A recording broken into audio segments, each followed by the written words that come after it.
చేస్తా ఉన్నారు. మరి ఈరోజు 2014 లోపల మోడీ గారు 2014లో అలవిగాని వాగ్దానాలు చేసి ధరలు ఆకాశాన్ని అంటుతున్నాయి. కాంగ్రెస్ ప్రభుత్వ హాయం లోపల మన్మోహన్ సింగ్ గారు తగ్గించట్లేదు. మేము వచ్చిన తర్వాత పెట్రోల్ డీజిల్ ధరలు తగ్గిస్తాము, మరి ధరలు ఆకాశంలో ఉన్నాయి, నూనెలు పప్పులు అన్ని కూడా ఉన్నాయని, అదే విధంగా కాంగ్రెస్ వాళ్ళు విపరీతమైన అవినీతి జరిపిందని ప్రచారం చేసి అధికారంలోకి వచ్చినారు.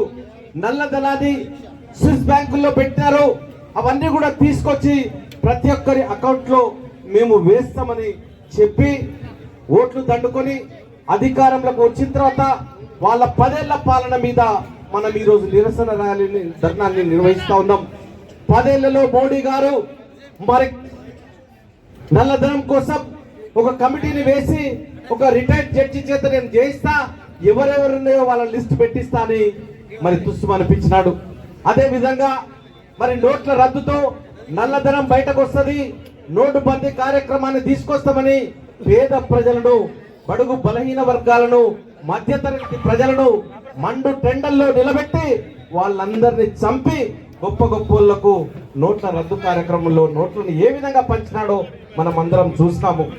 మరి అవినీతి పరులను నేనేమాత్రం ఉపేక్షించను అన్నాడు. మీరందరూ చూస్తా ఉన్నారు.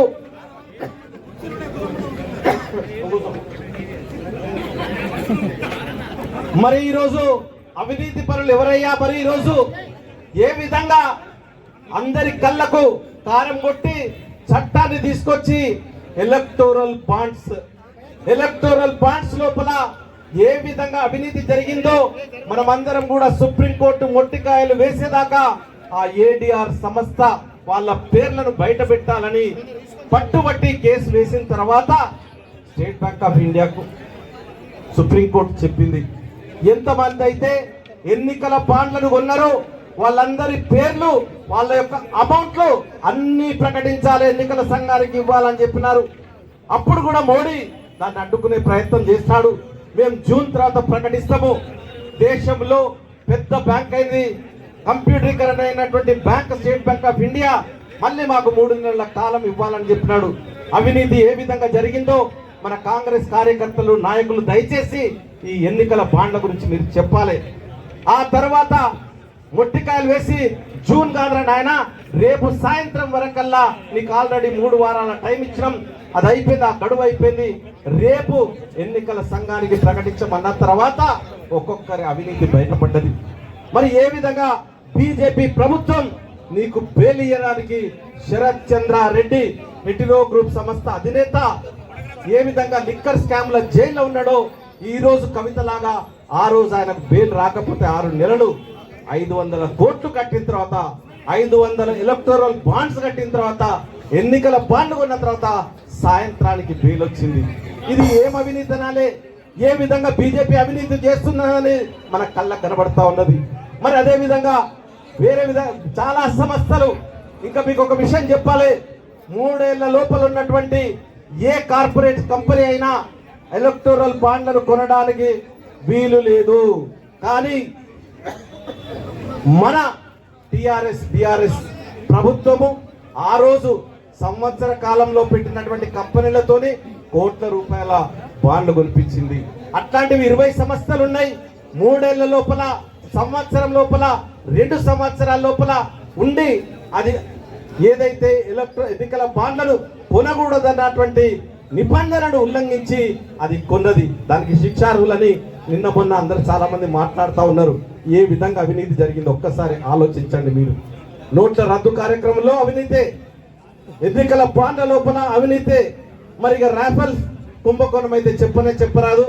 ఆ రోజు మసిమూసి మారడికాయ చేసి ఇది దేశ భద్రతకు సంబంధించినటువంటి అంశం, ఈ దేశ భద్రతను బయట పెట్టొద్దని హిందూ పేపర్ ఏదైతే డ్రాఫ్టింగ్ తో సహా జరిపినటువంటి సంభాషణలన్నీ బయట పెట్టిన తర్వాత కూడా దాన్ని తొక్కిబట్టి హిందూ పేపర్ లో ఉన్నటువంటి యాజమాన్యాన్ని, ఎడిటోర్ని కేసులు పెట్టడం జరిగింది.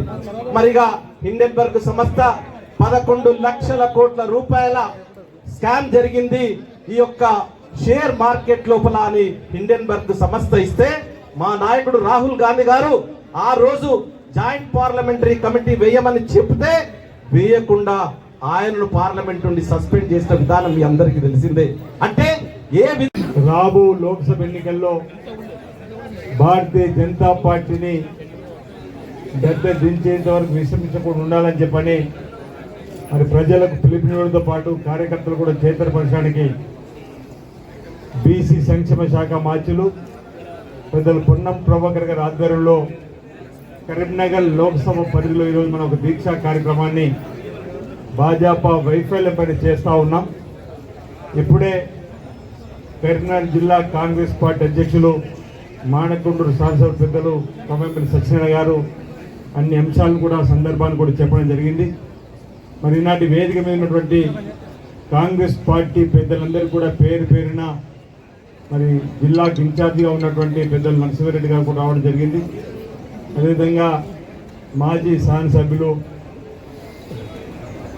ఇటీవలనే పార్టీలో చేరినటువంటి అన్న సత్యనారాయణ గౌడ్ గారు, కరీంనగర్ అసెంబ్లీ నియోజకవర్గ ఇన్ఛార్జి ఉన్నటువంటి మిత్రులు శ్రీనివాస్ గారు, అదేవిధంగా గత శాసనసభ ఎన్నికల్లో హుజురాబాద్ నుంచి పోటీ చేసిన మన అభ్యర్థి ప్రణవ్ గారు, పద్మాకర్ రెడ్డి గారు, ఈ జిల్లాకు సంబంధించినటువంటి వర్కింగ్ ప్రెసిడెంట్గా ఉన్నటువంటి అంజన్ కుమార్ గారు, శ్రీనివాస్ గారు, వెంకటస్వామి గారు, కొమరయ్య గారు, ఇంకా చాలామంది మహిళా అధ్యక్షురాలు ప్రసన్న గారు, SC ST BC minority cell అధ్యక్షులు, యూత్ కాంగ్రెస్ అధ్యక్షులు, నరేందర్ రెడ్డి గారు సిటీ అధ్యక్షులు, ఇక్కడ కూర్చుంటే మీరు నరేందర్ రెడ్డి గారు, ఇంకా చాలామంది మిత్రులు పేరు పేరున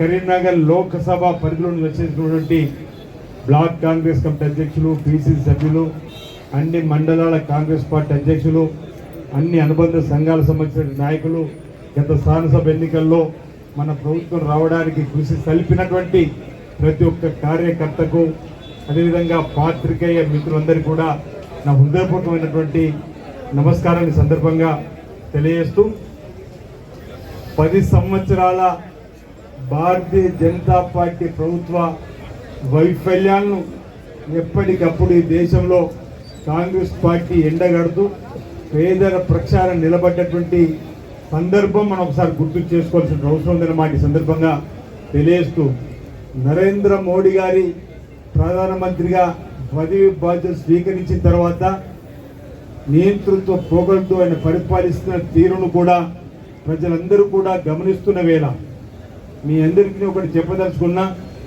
తెలంగాణ రాష్ట్రంలో 10 సంవత్సరాలుగా నియంతృత్వ పరిపాలన గావింపజేసినటువంటి కేసీఆర్ సర్కారుకు ఏ విధంగా అయితే ప్రజలు తిరస్కారం అందించి కాంగ్రెస్ పార్టీ రావడానికి అవకాశం కల్పించారో, దేశవ్యాప్తంగా కూడా అదే మూడు కనిపిస్తూ ఉంది.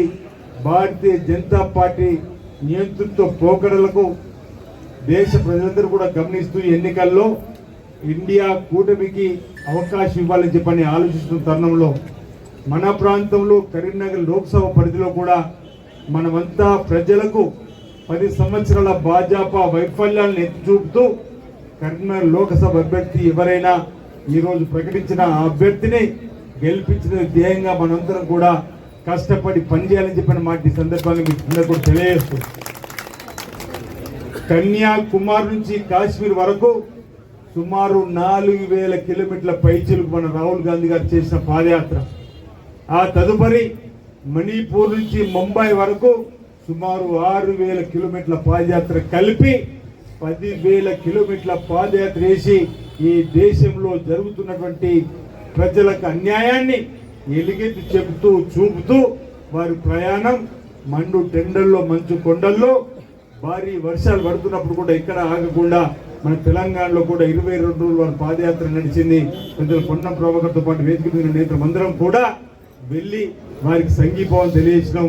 ఆ తదుపరి ఎన్నికల్లో తెలంగాణ ప్రజలు ఈరోజు కాంగ్రెస్ పార్టీకి పట్టం కట్టినరు. అదేవిధంగా ఈ పాదయాత్ర ఫలితం ఇండియా కూటమి అధికారులు రావడం ఖాయమన్నమాట ఈ సందర్భంగా తెలియజేస్తూ మనం అందరం కూడా కరీంనగర్ లోక్సభను గెలిపించుకోవడం ధ్యేయంగా పనిచేయాలని చెప్పిన మాట ఈ సందర్భంగా భారతీయ జనతా పార్టీ వైఫల్యం ఒకటి కాదు, 2 కాదు, అనేక సందర్భాల్లో ఈరోజు వైఫల్యం చెంది మనం ప్రజలకు చెప్పాలి.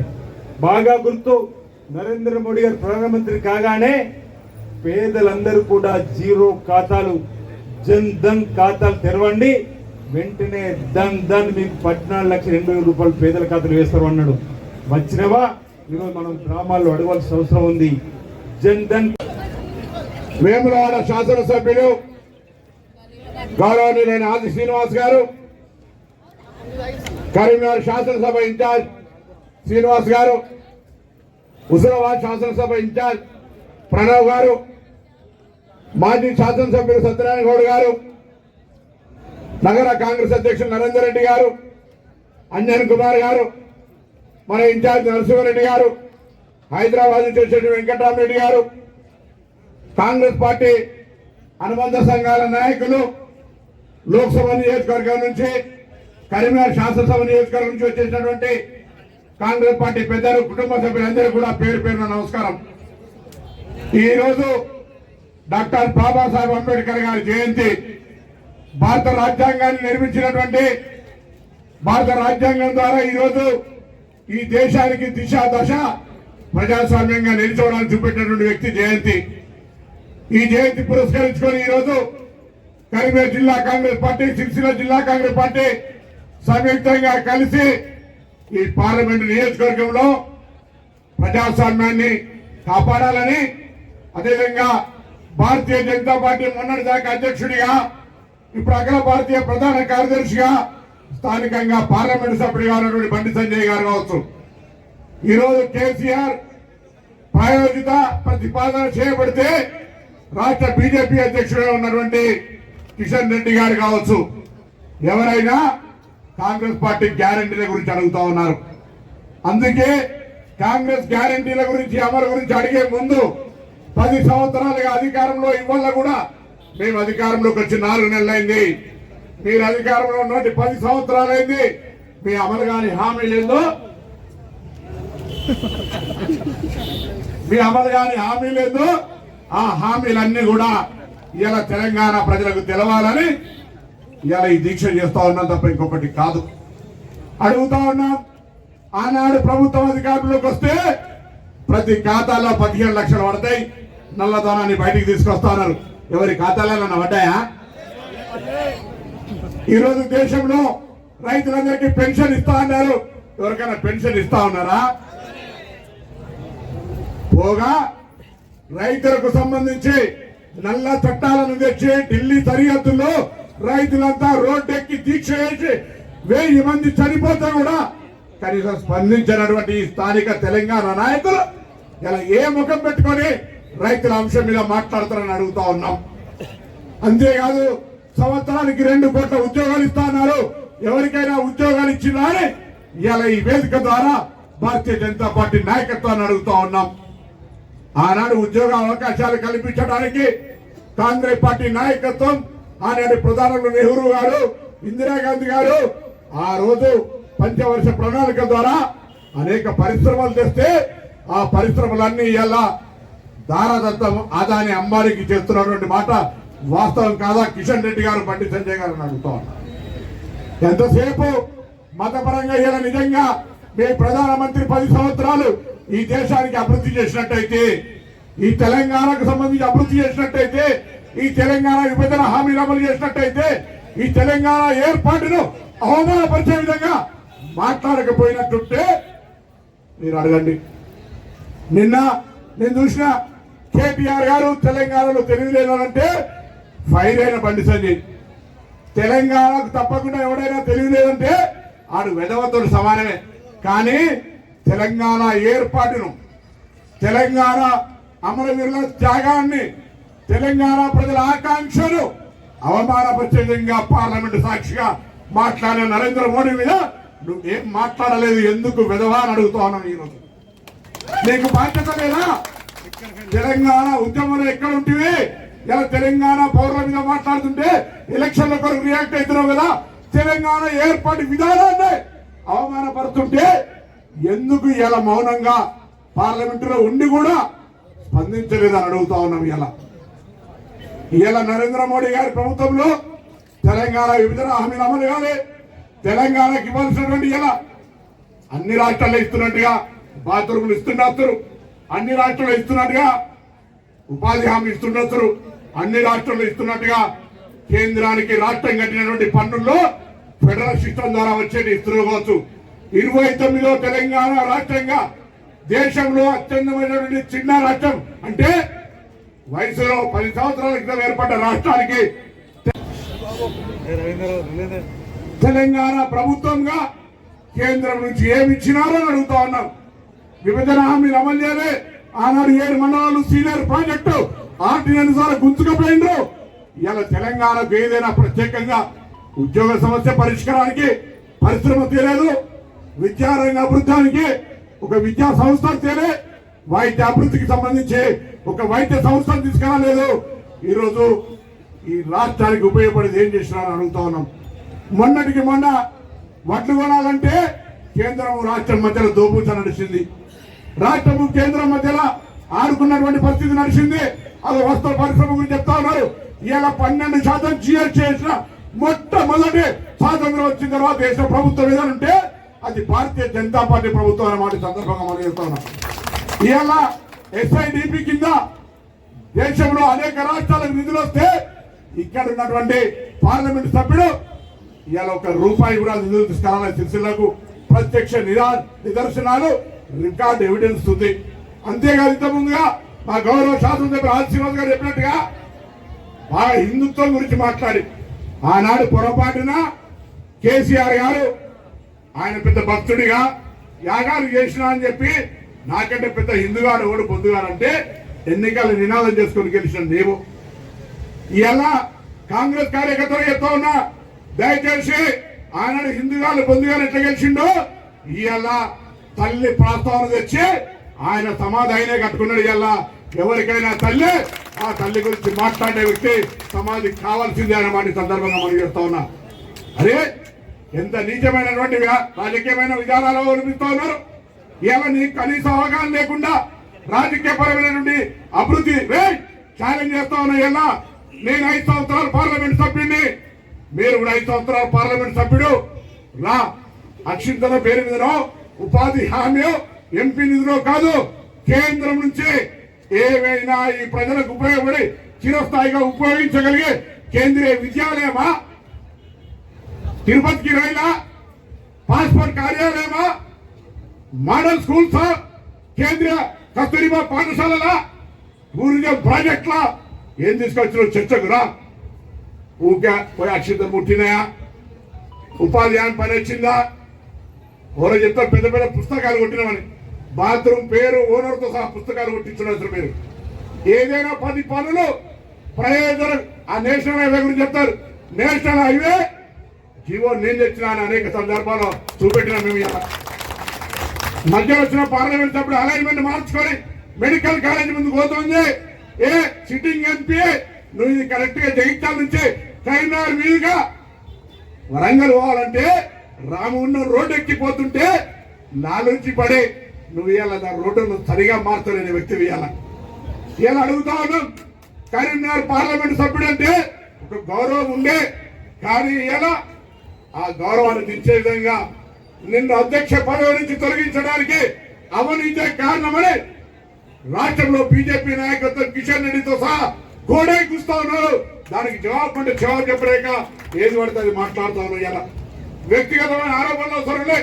ఈయనటి దీక్ష ఒకటే, భారతీయ జనతా పార్టీ 10 సంవత్సరాలుగా తెలంగాణ ప్రయోజనాలు కాపాడడానికి తెలంగాణ ప్రజల ఆకాంక్షకరంగా ఏం చేసిందో చర్చకు సిద్ధమని అడుగుతా ఉన్నాం. ఇలా 2014లో 105 సీట్లు డిపాజిట్ రాలే, 2018లో 100 సీట్లకు డిపాజిట్ రాలే, మొన్న 70 సీట్లకు డిపాజిట్ రాలే. వీళ్ళు పోటీ పడుతున్నట్ట. రాముడి ఫోటోలు ఇవ్వాలి కూడా. అరే 10 సంవత్సరాలు ప్రధానమంత్రి నరేంద్ర మోడీ అయితే నరేంద్ర మోడీ ప్రజల కార్యక్రమాలు చేస్తుంటే నరేంద్ర మోడీ పేరుగా ఓట్లాడుకుంది.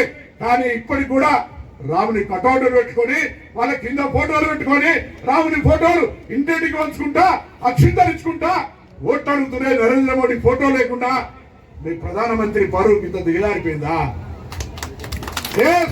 కాంగ్రెస్ పార్టీ ఈరోజు త్యాగాల పార్టీ. మా నాయకురాలు ఇందిరాగాంధీ గారు, మా నాయకుడు నెహ్రూ, మా నాయకుడు గాంధీ, మా నాయకుడు రాజీవ్ గాంధీ, ఇలా సోనియా గాంధీ, రాహుల్ గాంధీ గారు, ప్రియాంక గాంధీ గారు వాళ్ళ ఫోటోలు పెట్టి ఓట్లు అడుగుతున్నాం బరాబర్గా. కాంగ్రెస్ పార్టీ ఈ దేశంలో దేశ ఐక్యత కొరకు ప్రాణాలు అర్పించింది మీరేం చేసిరో అని అడుగుతా ఉన్నాం. ఇవాళ దేశంలో ప్రజాస్వామ్యాన్ని కాపాడాలని దేశంలో అనేకమైన విద్వేషాలు రెచ్చగొడుతుంటే రాహుల్ గాంధీ గారు కన్యాకుమారి నుంచి కశ్మీర్ దాకా మణిపూర్ నుంచి మహమ్మద్ జోడో అని ప్యారేజ్ చేస్తుంటే మహమ్మద్ జోడో అంటుంటే కూడా వీళ్ళకు అర్థం వేరైతుంది. ప్రేమపూర్వకంగా ఈ దేశంలో అందరూ కలిసి ఉండడం ఇష్టం లేదు. అందుకే డాక్టర్ బాబాసాహెబ్ అంబేద్కర్ సాక్షిగా అందరూ ప్రతిజ్ఞ పూని ఈ భారతదేశ రాజ్యాంగాన్ని కాపాడుకోవాలంటే రాబోయే కాలంలో ప్రజాస్వామికంగా అందరూ స్వేచ్ఛగా ఎవరి ఆకాంక్షలకు అనుగుణంగా వాళ్ళు పనిచేయాలంటే భారతదేశంలో ప్రజాస్వామ్యం కాపాడబడాలి. అందులో ఇక్కడి నుంచే ఏ విద్వేషాలను రెచ్చగొట్టే వ్యక్తులు అవుతున్నారో ఆ విద్వేషాలు రెచ్చగొట్టే వ్యక్తులకు చరమగీతం పాడి కాంగ్రెస్ పార్టీకి సంబంధించిన విధానాన్ని ముందుకు తీసుకుపోవాలని ఈరోజు డాక్టర్ బాబాసాహెబ్ అంబేద్కర్ జయంతి సాక్షిగా అందరికీ విజ్ఞప్తి చేస్తా ఉన్నాం. ఈ దీక్ష ద్వారా భారతీయ జనతా పార్టీ నిజంగా చిత్తశుద్ధి ఉంటే రాజకీయపరమైనటువంటి ఆరోపణలు కాకుండా తెలంగాణ ప్రయోజనాల కొరకు తెలంగాణ రాష్ట్రం ఏర్పడిన తర్వాత ఈ ఫెడరల్ సిస్టమ్ లో కేంద్రం నుంచి ఏమిచ్చింది తెలంగాణకు, అన్ని రాష్ట్రాలకు ఇచ్చేటువంటి రొటీన్ కార్యక్రమాలు కాకుండా తెలంగాణ ప్రయోజనాలు తెలంగాణ విభజన హామీలు ఏమిచ్చిందో చెప్పే ధైర్యం చేస్తే దాన్ని స్వాగతిస్తాను తప్ప రాజకీయంగా విమర్శిస్తే దయచేసి ప్రజలారా గమనించమని చెప్పి సందర్భంగా కోరుతా ఉన్నా. మేము సూటిగా అడుగుతా ఉన్నాం. తెలంగాణ అమలుకు సంబంధించి విభజన హామీల అమలుకు సంబంధించి తెలంగాణ ప్రయోజనాలకు సంబంధించి నిజంగా మీకు చిత్తశుద్ధి ఉంటే రండి. ఎలా కరువు ఉంది, రైతులకు ఇబ్బంది కలుగుతా ఉంది, సాగునీటి పరంగా ఇబ్బంది ఏర్పడాలి, ప్రకృతి వైపరీత్యం కింద నిధులు కేటాయించి రైతులను ఆదుకుందామని చెప్పి చెప్తా ఉన్నాం. నాకు నమ్మ చాలా కేటీఆర్ కేసీఆర్ మాటలు చూస్తే 25,000 సహకారం చేయన్నారు. వాళ్ళ అధికారంలో 2,500 ఇచ్చిర్రా? మేము అటువంటి డిమాండ్ చేస్తారే. కానీ కేంద్రం దేశవ్యాప్తంగా ఉత్తర భారతంలో ఇటువంటి అంశం వచ్చినప్పుడు అక్కడ ప్రకృతి వైపరీత్యం కింద అనేక లక్షల వేల కోట్ల రూపాయలు ఆర్థిక సహకారం అందజేస్తుంది కేంద్రం. ఇక్కడ మన ఈరోజు తెలంగాణలో ప్రకృతి వైపరీత్యం ద్వారా గత వర్షాకాలం వర్షాభావం వల్ల రైతులకు ఇబ్బంది కలిగింది. కేంద్రం జోక్యం చేసుకొని ఇక్కడ రైతులను ఆదుకోవాలి. శాతనైతే కిషన్ రెడ్డి గారు రండి, మీ నాయకత్వంలో మా రాష్ట్ర ప్రభుత్వం కేంద్రాన్ని కలిసి సహకారం తీసుకునే ప్రయత్నం చేద్దాం. నిజంగా మీకు చిత్తశుద్ధి ఉంటే తెలంగాణ బీజేపీకి పనిచేసింది. నరేంద్ర మోడీజీ తెలంగాణ విభజన గురించి మాట్లాడిన మాటలు తప్పు. అరే తెలంగాణ రక్తం ప్రవహిస్తే ధైర్యంగా అనే ప్రయత్నం చేయండి. లేదా చాతగాని నపుంసకుల్లాగా తెలంగాణ ద్రోహుల్లాగా ఇలా తెలంగాణ అమరవీరులను అవమానపరిచినటువంటి వ్యక్తులుగా చరిత్రలో నిలిచిపోమని చెప్పి సందర్భంగా కోరుతా ఉన్నాం. అందుకే దయచేసి అలా ప్రతి కాంగ్రెస్ కార్యకర్త రాబోయే 40-50 రోజులు కీలకం. ఇక్కడ స్థానిక పార్లమెంట్ సభ్యుడు ఏ ఊర్లే 5 ఏళ్లు రాలే, ఎక్కడ పనిచేయలే, రైతులు అధిక తూకం పేరు దొక్కుతే కళ్ళాల వరకు చనిపోతే సాగునీరికి ఇబ్బంది వచ్చినా, ముంపు గ్రామాలకు ఇబ్బంది వచ్చినా, సిరిసిల్ల టెక్స్టైల్ పరిశ్రమకు ఇబ్బంది వచ్చినా ఎక్కడ కూడా కనీసం తన ప్రెజెన్సీ కూడా చూపెట్టాలి.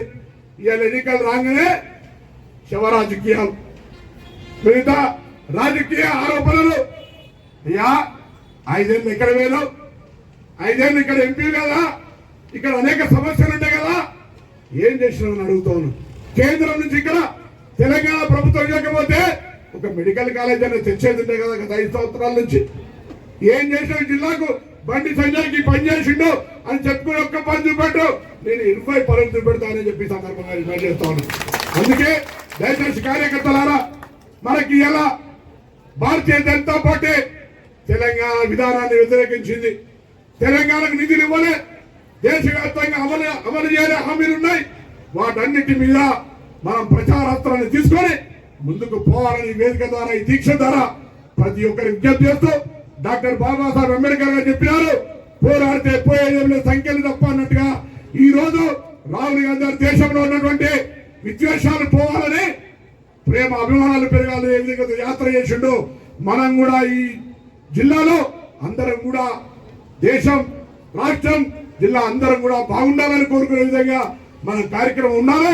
దానికి వ్యతిరేకించేటువంటి భారతీయ జనతా పార్టీ లాంటి నాయకులకు తగిన బుద్ధి చెప్పాలని సందర్భంగా కోరుతూ ఈ యొక్క వేదిక ద్వారా మరొక్కసారి భారతీయ జనతా పార్టీ నాయకత్వానికి అందరూ చెప్పుకుంటున్నట్టుగా ముఖ్యంగా బండి సంజయ్ వాళ్ళ టీం చెప్తున్నట్టుగా కిషన్ రెడ్డిని కేసీఆర్ గారు నియమించిన రోజు చెప్పుకుంటారు.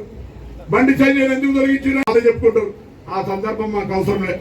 మీరు మా రాష్ట్రానికి ఏం చేస్తారు, మా జిల్లాలకు ఏం చేస్తారు, మా ప్రజల ప్రయోజనాలకు ఏం చేస్తారో, మీరు ఇచ్చిన హామీలు ఎందుకు అమలు చేయలేదో ఒక భూమికి రాసి జవాబు చెప్పాలని సందర్భంగా డిమాండ్ చేస్తూ తదుపరి కార్యక్రమాన్ని మరి నడపాల్సిందిగా కోరుతూ, నేను ఇంతకుముందు చెప్పినట్టుగా ప్రసాద్ అనే స్కీమ్ సెంట్రల్ గవర్నమెంట్ స్కీమ్ ఎండోమెంట్కి ఇచ్చేది. పొద్దున్న లేస్తే నా అంతా మొనగాడు లేడు హిందువులని చెప్తాడు. పొద్దుగా లేస్తే మాంసం తినంది, మందు తాగింది నడవడు. మేము ఎన్నడూ రాముడి జన్మ గురించి మాట్లాడలే. నేను అందుకే నా పేరు గుట్టగాడ జవాబు ఇచ్చిన తర్వాత నోరు మూసుకున్నాను. మేము ఎన్నడన్నా రాముడి జన్మ గురించి మాట్లాడేది మూర్ఖులమా? మీరే అంత పవిత్రమైన రాముడి జన్మ గురించి ప్రస్తావించి ఆయన అవమానపరిచిన మీరు మూర్ఖులు. ఇలా వేములవాడ, కొండగట్టు, ధర్మపురి, కాళేశ్వరం 4 ప్రముఖ దేవాలయాలు ఉన్నాయి. ఇది పార్లమెంటులో రికార్డు మీకు ఇస్తా. పార్లమెంటులో ప్రశ్నకు అనుగుణంగా ప్రసాద్ స్కీమ్ కింద దేశవ్యాప్తంగా ఏ రాష్ట్రంలో ఏ గుళ్ళకు పైసలు ఇచ్చిరో చూపెడతా. ఇది స్కీమ్. ఈ పేపర్ మీకు ఇస్తా.